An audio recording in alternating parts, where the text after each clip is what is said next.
Oggi voglio prendere una proposta di legge dell'opposizione, quella sui caregiver, già presentata nella scorsa legislatura, oggi ho visto che è stata ripresentata.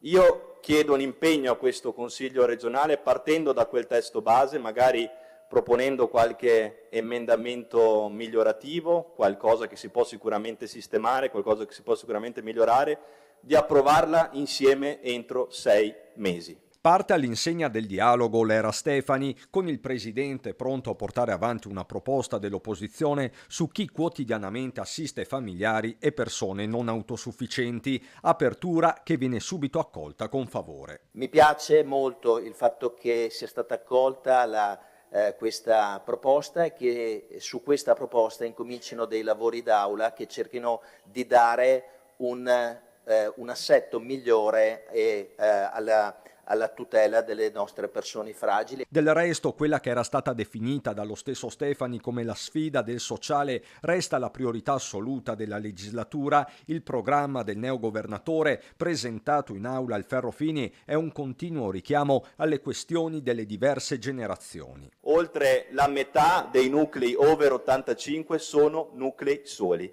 e l'aumento esponenziale crescerà nel corso dei prossimi anni. La solitudine è una sfida che non è più di serie C, diventa una sfida centrale nell'agenda politica della nostra regione. Inverno demografico che richiede nuovi strumenti anche di natura trasversale. Un'urbanistica sostenibile, quartieri inclusivi per le non autosufficienze, residenzialità che permettano una rete di supporto anche dal punto di vista sociale. Ma a cambiare repentinamente sono anche i più giovani, eppure qui servono nuovi strumenti di supporto a partire dai centri per l'ascolto. Oltre il 55% dei giovani d'oggi, degli adolescenti di oggi, riconosce tra i propri coetanei un disagio psicologico. Altro tema che ho voluto portare al centro nella campagna elettorale, ma che voglio soprattutto portare al centro dell'agenda politica.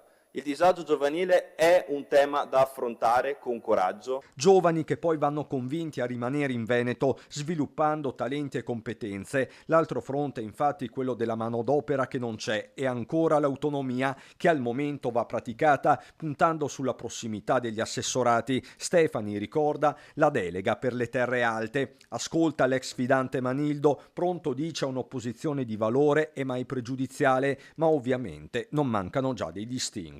Nell'intervento del Presidente Stefani non ho sentito fortissimo il richiamo a mantenere la sanità pubblica come stella polare della politica regionale. Mi piacerebbe che questo diventasse sempre più forte.